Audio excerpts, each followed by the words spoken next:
ตอนนี้ศพของเฒ่าพรประเสริฐปุงปณีหนึ่งในผู้ที่ว่าสังเวยชีวิตที่เป็นคนลาวจากเหตุการณ์ไฟไหม้สถานบันเทิงที่ลาดพร้าวตอนนี้ถูกส่งตัวกลับบ้านเกิดแล้ว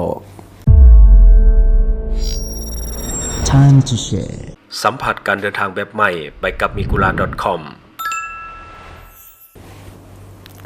สวัสดีท่านผู้ชมกลับมาพบกับรายการทำทุกแสสลับหัวข้อข่าวที่เราอยากจะนำเสนอมันก็คือเกี่ยวข้องกับเหตุการณ์ไฟไหม้ที่ว่าเกิดขึ้นอยู่ลาดพร้าวของประเทศไทยที่มีคนลาวเสียชีวิตซึ่งในปัจจุบันก็คือศพของเฒ่าพรประเสริฐหนึ่งในผู้ที่ว่าสังเวยชีวิตจากเหตุการณ์ไฟไหม้ในครั้งนั้นก็คือ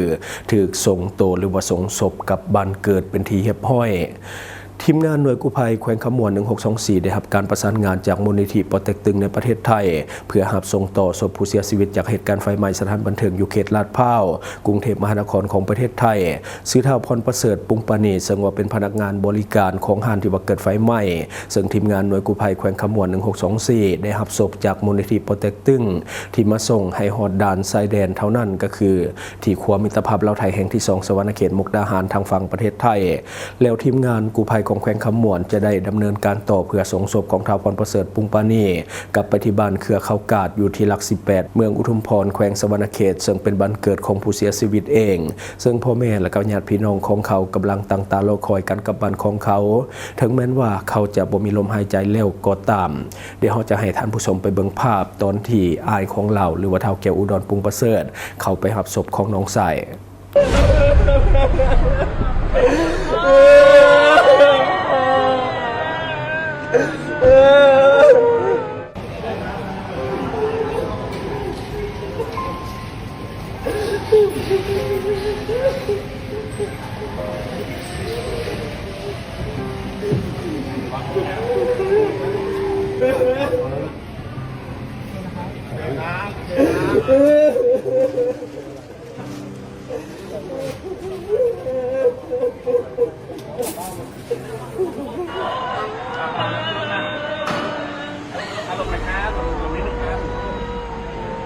เราเป็นขึ้นไปสู้ไปสู้นะครับทุกคนโอ้ยทุกคนเลยโอเคสู้นะครับสู้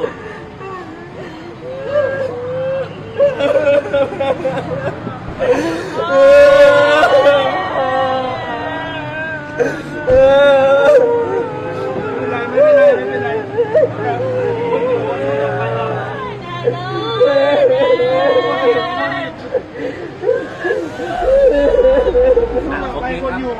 โอเคไปครับโมดีเดี๋ยวความรับจำหลักได้เลยครับปลอดภัยนะลูกและที่ผ่านไปก็เป็นภาพเหตุการณ์สะเทือนใจสะเทือนขวัญหลายคนที่ว่าได้เห็นเหตุการณ์หลายคนก็ให้ตามหลังจากที่ว่าได้เห็นคลิปทั้ง9เป็นวินาทีที่เฒ่าแก้วอุดรที่ว่าเป็นอ้ายของเฒ่าพรประเสริฐผู้ที่ว่าเสียชีวิตไปหับศพของน้องชายออกจากโรงพยาบาลตำรวจที่ว่าเขาจะมีการพิสูจน์เป็นอีกหนึ่งความสูญเสียที่เกิดขึ้นกับแรงงานลาวที่จากบ้านไปขายแรงงานเพื่อแลกเอาเงินจากนายจ้างมาจุนเจือครอบครัวแต่ต้องไปสังเวยชีวิตกับเหตุการณ์ไฟไหม้ครั้งใหญ่ในครั้งนี้ซึ่งณปัจจุบันยอดผู้เสียชีวิตแม่นทะลุถึง29รายแล้วก็มีคนลาวที่เสียชีวิตทั้งหมดแม่นทั้งหมดที่ว่าได้พิสูจน์แล้วก็คืออย่างน้อย3คนนั่นก็คือเพศชาย2คนและเพศหญิง1คนเป็นพนักงานของห้าง1คนและก็นักท่องเที่ยวอีก2คนซึ่งในห้างโรงเบียร์นราดพร้าวมีคนลาวเฮ็ดเวียกในมือเกิดเหตุอย่างน้อย10คนและ1คนเสียชีวิตในที่เกิดเหตุและ9คนรอดชีวิตปาฏิหาริย์ซึ่งรวมทั้งเฒ่าแก้วอุดรปุงปณีที่ว่าเป็นอ้ายของผู้เสียชีวิตเฒ่าพรประเสริฐปุงปณีสาเหตุที่รอดชีวิตเพราะว่าเฒ่าแก้วอุดรได้เข้าห้องน้ำในตอนที่เกิดไฟไหม้จะได้ก็ตามเราแสดงความเสียใจกับครอบครัวของผู้เสียชีวิตทั้ง3คนเราซึ่งว่ามันเป็นเหตุการณ์ที่ผู้ใดก็บ่คาดคิดเนาะคันว่าฮู้ล่วงหน้าน้อยนึงเขาเจ้าก็สิออกไปก่อนเนาะซึ่งว่าผู้ที่รอดชีวิตส่วนใหญ่ก็ปาฏิหาริย์เนาะก็คือเฒ่าแก้วอุดรที่ว่าเป็นอ้ายที่รอดชีวิตได้ก็ย้อนว่าไปเข้าห้องน้ำเนาะขอบใจทุกหน่วยงานที่อนุเคราะห์ในการส่งศพผู้เสียชีวิตกลับบ้านที่ลาวเนาะเพราะว่าค่าใช้จ่ายก็บ่แม่นน้อยๆเนาะบัดนี้เฮามาต่อกันอีกข่าวนึงก็คือเหตุการณ์ดินหยบที่เมืองวิระบุรีแขวงสวรรณเขตยังคงอยู่ในความสนใจของสังคมฉะนั้นกระทรวงอุตสาหกรรมและการค้าจึงได้ลงติดตามสถานการณ์หลุมหยบดังกล่าวอย่างใกล้ชิด ต่อกับเหตุการณ์ลุ่มยุบที่ว่าเกิดขึ้นอยู่บ้านน้องกระแดงเมืองวีระบุรีแขวงสะหวรรณเขตได้สร้างความสนใจให้แก่สังคมในปัจจุบันกระทรวงอุตสาหกรรมและการค้าได้สมทบกับภาคส่วนที่เกี่ยวข้องทั้งภาครัฐและเอกชนและกับองค์การปกครองท้องถิ่นติดตามสถานการณ์ดังกล่าวอย่างใกล้ชิดเพื่อสอบหาสาเหตุและก็สิ่งที่มันเกิดขึ้นอย่างละเอียดล่าสุดหน่วยงานกรมธรณีศาสตร์และบ่อแห่ได้ประสานงานร่วมกับบริษัทลันซางมิเนอรัลจำกัดเพื่อเสนอให้บริษัทช่วยในเรื่องของการดำเนินการสำรวจธรณีฟิสิกส์อย่างละเอียดอยู่เขตบ้านน้องกระแดงถึงแม้นว่าทางเชี่ยวชาญจะฮู้สาเหตุเบื้องต้นแล้วว่าปรากฏการณ์ดังกล่าวแม้นเกิดขึ้นจากโครงสร้างของหินปูนตามธรรมชาติก็ตามแต่การลงสำรวจในครั้งนี้แม้นเพื่อเก็บข้อมูลทางวิชาการอย่างครบถ้วนเพื่อนำมาอธิบายและก็ชี้แจงให้สังคมได้รับทราบอย่างชัดแจ้งโดยหลักฐานอ้างอิงที่น่าเชื่อถือได้ข้อมูลเบื้องต้นที่ทางการแขวงได้ลงกวดกาและก็ตรวจสอบพื้นที่ตัวจริงพบว่าจุดเกิดเหตุตัวจริงแม่นอยู่นอกเขตสัมปทานสำรวจแห่ธาตุประมาณ3กิโลเมตร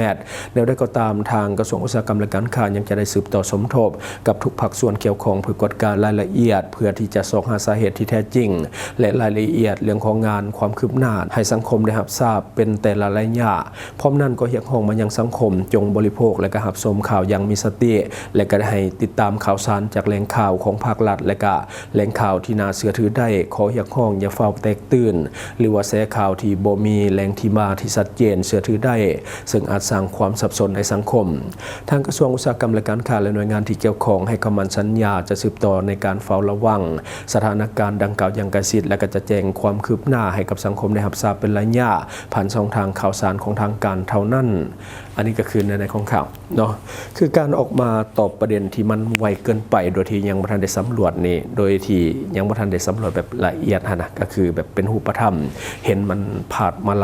หลายกรณีแล้วตัวอย่างคือเรื่องของน้ำเสียอย่างต่างๆที่ผ่านมาที่มันเกิดขึ้นเนาะบางทีตอบไวเกินไปมันเฮ็ดให้พลาดเนาะเพราะว่าเรื่องแบบนี้ถือว่ามันเป็นเรื่องใหญ่มันต้องได้ขุดต้องได้เจาะไปเบิ่งด้านลุ่มว่ามันเกิดอย่างขึ้นแท้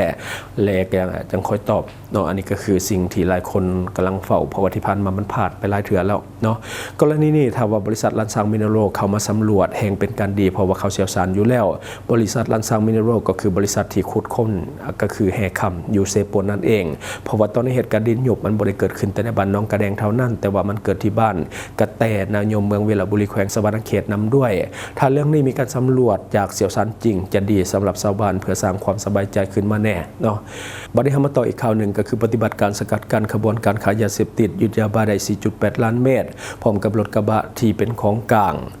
ในวันที่ 14 กรกฎาคม 2026 เจ้าหน้าที่ของไทยวางกำลังซุ่มเฝ้าระวังอยู่เขตบ้านปากเนียมหมู่5ตำบลห้วยพิไซอำเภอปากสมจังหวัดเลยหลังได้รับข่าวว่าจะมีการลักลอบลำเลียงยาเสพติดข้ามแม่น้ำคลองจากฝั่งสปปลาวเข้าสู่ประเทศไทย